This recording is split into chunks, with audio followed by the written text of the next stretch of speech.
다시 만나 뵈서 여러분들 반갑고요. 오면서 이런 생각을 해봅니다. 우리가 가장 행복하지 않을 순간, 행복할 때가 또 언제인가, 또는 우리가 또 가장 불행할 때가 언제인가 생각해 보면은 우리가 우리에게 주어진 것들을 잊어버리고 살 때가 어떤 면에서는 가장 불행한 때이고, 또 가장 행복한 때는 반대로 우리에게 주어진 것들에 대해서 우리가 풍성하게 감사하면서 누리고 살 때가 아닌가 생각해 봅니다. 오늘 예배를 통해서 1부 예배 때도 그랬고 2부 예배 때도 그랬는데, 참 이 예배 전 찬양이 사실 예배 전 찬양은 아니죠. 이 찬양부터가 이미 예배에 속해 있으니까 이 찬양이 얼마나 참 제 마음에 어떤, 특히 우리 드럼 치시는 분의 그 북소리, 사실 원래 이 북소리는 아주 고대 사회 때부터 종종 사용해 오던 악기입니다. 그 북소리 같은 경우는 사람의 감정을 굉장히 그 심장 소리처럼 요동을 친다고 합니다. 이러한 찬양을 마음껏 부를 수 있는 환경이 우리에게 주어졌다는 것에 대해서 혹시 늘 감사하고 있는지 여쭙고 싶은데요. 제가 사역하고 있는 방글라데시는 이슬람 국가입니다. 사실 이러한 마음껏 찬양을 하고 소리 높여서 여러 악기들을 동원해서 이렇게 또 노래도 너무 잘하시는 우리 전도사님을 비롯한 집사님들, 이런 찬양대들이 없어요.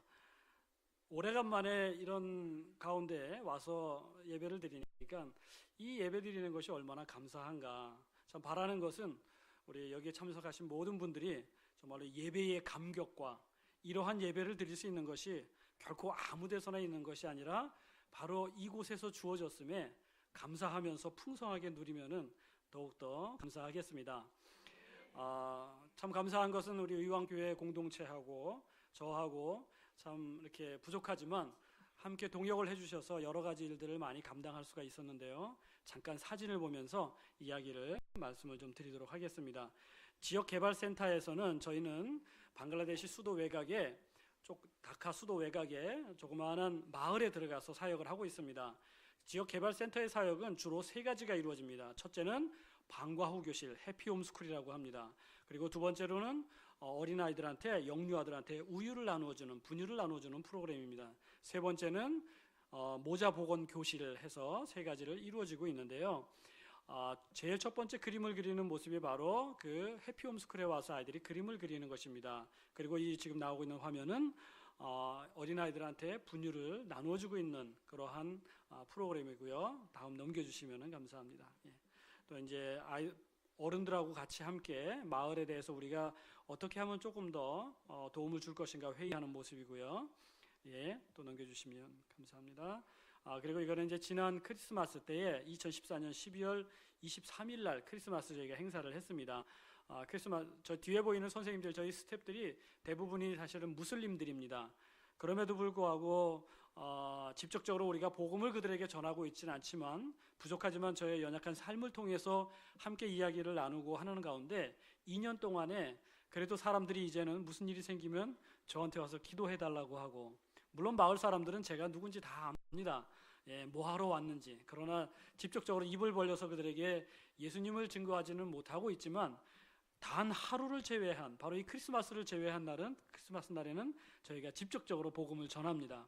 그러나 조금이라도 복음을 강제할 시에는 여러 가지 후폭풍이 따르고 또 심하면 추방까지 당할 수 있기 때문에 굉장히 조심스럽습니다만, 이러한 아이들 또 저희들과 함께하는 스태프들이 참 저희들에겐 큰 소망이고 희망인 것 같습니다. 또 넘겨주시고요. 이게 이제 방과 후 교실의 모습입니다. 하나님께서 여러분들의 기도와 또 저희의 기도를 응답하신 가장 정말 너무 감사한 큰 일이 바로 저희 앞에서 가르치고 있는 선생님인데, 이 선생님은 원래 힌두였습니다. 그런데 정말로 외국인은 처음 만나고 또 아주 시골에서 자랐음에도 불구하고 너무 신실한 형제를 만나게 해주셨습니다. 저희가 지금 한국 방문 중에도 저희의 가지고 있는 모든 재정들을 다 이 형제한테 맡겼습니다. 저희가 재정 규모가 그렇게 크지는 않지만 한 달에 한 한국 돈으로 150만 원에서 200만 원 사이 정도 됩니다.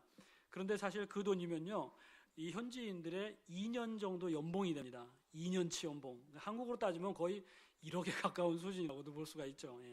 그 많은 금액을 이 형제한테 다 맡겨도 그동안에 한 번도 사고를 낸 적이 없어요. 적어도 지금까지는. 앞으로는 어떻게 될지 모르겠는데 하나님께서 너무 신실한 형제를 만나게 해주신 것에 감사하고요. 또 넘겨주시면 예, 상담하는 모습이고요. 네, 또 넘겨주세요. 예, 예, 이것도 해피홈스쿨의 모습입니다. 네, 넘겨주시고요. 네, 또 넘겨주시면 그 다음에 아마 새로운 예. 그리고 또 작은 도서관을 만들었습니다. 아이들을 위해서. 마을에 도서관이나 공립학교가 없기 때문에 이 작은 도서관 한 500권 정도를 비치해 놓고 작년 말에 완성을 해서 이제 하고 있는데, 아이들이 이렇게 많은 책을 처음 보는 거예요. 사실 이 아이들의 집이 여기에는 나와 있지 않은데 굉장히 양철로 된 집에서만 살고 있습니다.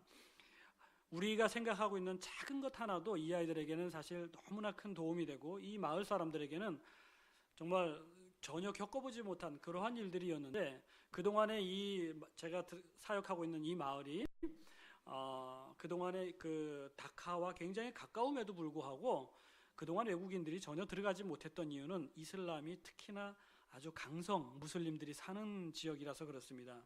그래서 처음에는 여러 가지 어려움도 있었지만 그래도 하나님께서 지난 2년 동안 잘 정착하게 하셔서 지금은 많은 사람들이 이제는 저희 지역개발센터로 와서 함께 여러 가지 것들 나누기도 하고, 또 때로는 와서 기도해달라고. 그래서 저는 참 요즘에는 감사한 것이, 기도해 주는 것이 너무나 큰 저의 사역인 것 같습니다. 그래서 날마다 아침에 9시에 센터에 가서 저녁에 5시면 돌아오는데 하루에 평균 한 10명 정도를 기도를 해주고 옵니다. 그러다 보니까 그 사역 하나하나 자체가 직접적으로 입술을 벌려서 복음은 전하지 못한다 할지라도 정말로 이제는 우리의 삶으로 복음을 전하는 것이야말로 이 시대에 필요한 것이 아닌가. 한국도 마찬가지인 것 같습니다. 여러 전도 운동도 필요하겠지만 가장 본질적인 전도의 핵심은 내 삶이 말씀대로 살아가는 삶으로 회복되어진다고 한다면 우리 의왕 우리 공동체는, 또 그리고 한국교회는 틀림없이 하나님이 기뻐하시는 공동체로 살아날 것이라고 생각을 합니다. 이 모든 일에 함께 동역해 주셔서 다시 한번 진심으로 감사의 말씀을 드리고요. 마지막으로 좀 기도해 주실 것을 좀 부탁을 2가지만 드리겠는데요.